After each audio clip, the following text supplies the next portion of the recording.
नमस्कार दोस्तों, जैसा कि आपको पता है हम कक्षा 12वीं में अर्थशास्त्र पढ़ा रहे हैं, जिसमें आपका अध्याय 3 है उत्पादन तथा लागत।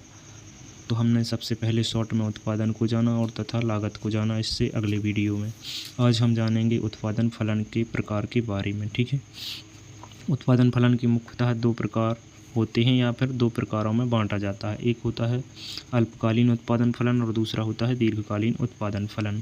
आज हम पढ़ेंगे अल्पकालीन उत्पादन फलन को विस्तार से।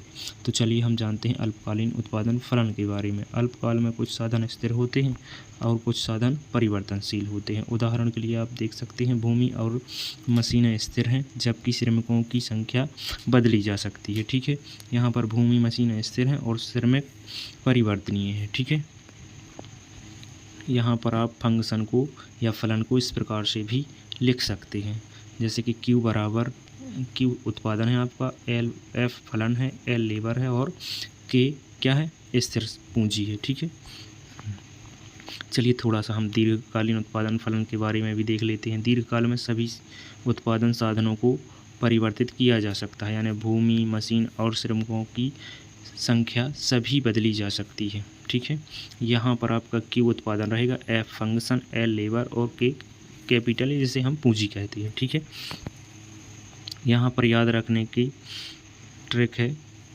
अल्पकालीन यानी कुछ स्थिर साधन होते हैं और कुछ परिवर्तनीय, जबकि दीर्घकाल में सभी साधन कैसे होते हैं, परिवर्तनशील होते हैं। तो चलिए हम आज अल्पकालीन उत्पादन फलन को विस्तार से पढ़ते हैं। अल्पकाल में उत्पादन फलन।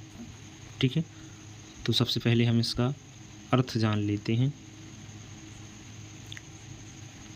अल्पकालीन उत्पादन फलन शॉर्ट रन प्रोडक्शन फंक्शन वह तकनीकी संबंध है जो परिवर्तनीय साधन की मात्रा और उससे प्राप्त कुल उत्पादन के बीच संबंध को बताता है, जबकि कम से कम एक उत्पादन साधन स्थिर रहता है। ठीक है, आप सरल शब्दों में इस प्रकार से भी देख सकते हैं, अल्पकाल में सभी साधनों को एक साथ नहीं बदला जा सकता है। ठीक है, चलिए हम इसके बारे में और भी आगे जानते हैं। अल्पकाल की मुख्य विशेषता। अल्पकाल में उत्पादन के साधन दो प्रकार के होते हैं, एक होता है स्थिर साधन और दूसरा होता है परिवर्तीय साधन, यानी फिक्स फैक्टर और वेरिएबल फैक्टर। जिसकी मात्रा अल्पकाल में बदली नहीं जा सकती उसे हम स्थिर साधन कहते हैं। उदाहरण के लिए भूमि, भवन, बड़ी मशीनें इत्यादि। जबकि परिवर्ती साधन यानी परिवर्तनीय साधन कौन कौन से होते हैं, जिसकी मात्रा आवश्यकता अनुसार बदली जा सकती है। उदाहरण के लिए श्रमिक और कच्चा माल आदि आएगा। ठीक है, चलिए हम इसके बारे में और भी आगे जानते हैं। उत्पादन फलन का रूप। यदि श्रम यानी L परिवर्ती है और पूंजी के स्थिर है तो आपका फंक्शन इस प्रकार से बनेगा।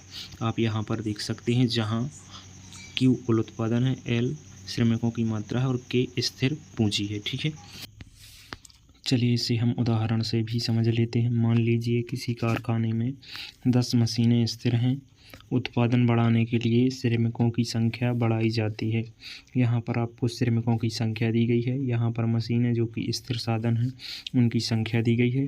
अगर एक श्रमिक का प्रयोग किया जाए तो उत्पादन 10 होगा, दूसरे श्रमिक का प्रयोग किया जाए तो उत्पादन 24 होगा, तीसरे का किया जाए तो उत्पादन 39 होगा, चौथे का प्रयोग किया जाए तो उत्पादन 48 होगा और पाँचवें श्रमिक का प्रयोग किया जाए तो उत्पादन 55 होगा। यहाँ मशीनों की संख्या स्थिर है जबकि श्रमिकों की संख्या परिवर्तनीय है, इसलिए यहाँ अल्पकालीन उत्पादन फलन का उदाहरण है। यह किसका उदाहरण है, अल्पकालीन उत्पादन फलन का उदाहरण है। चलिए हम इसे और भी विस्तार से जानते हैं।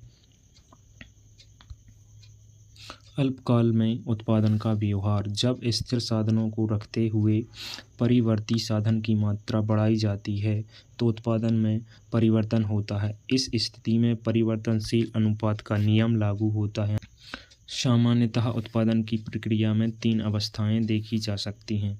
उत्पत्ति के बढ़ते प्रतिफल की अवस्था, इसमें उत्पादन बढ़ती दर से बढ़ता है, आप यहाँ पर देख भी सकते हैं। ठीक है, दूसरे नंबर पर दी गई है उत्पत्ति के घटते प्रतिफल की अवस्था। उत्पादन बढ़ता है लेकिन घटती दर से बढ़ता है। ठीक है, यहाँ पर बढ़ेगा उत्पादन लेकिन घटती दर से बढ़ेगा। और तीसरी अवस्था दी गई है उत्पत्ति के ऋणात्मक प्रतिफल की अवस्था। परिवर्ती साधन बढ़ाने पर कुल उत्पादन घटने लगता है। यहाँ पर कुल उत्पादन क्या होने लगेगा, बढ़ने के बजाय घटने लगेगा। ठीक है, ये आपको तीनों अवस्थाएं दी गई हैं, पहली, दूसरी और तीसरी। चलिए हम इसे और भी विस्तार से जानते हैं।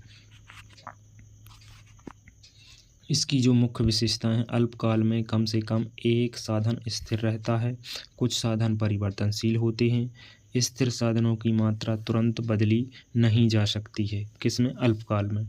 परिवर्तनीय या परिवर्ती साधन बढ़ाकर उत्पादन में परिवर्तन किया जा सकता है।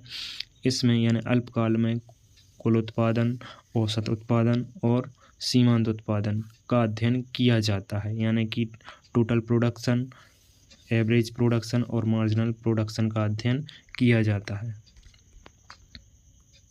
इसमें परिवर्तनशील अनुपात का नियम लागू होता है। परीक्षा के लिए एक लाइन दी गई है, अल्पकालीन उत्पादन फलन में कुछ उत्पादन साधन स्थिर तथा कुछ साधन परिवर्तनीय होते हैं और परिवर्तनीय साधन की मात्रा में परिवर्तन करके उत्पादन में परिवर्तन किया जा सकता है। अगर बच्चों यह वीडियो आपको अच्छा लगा तो आप लाइक और सब्सक्राइब कर सकते हैं।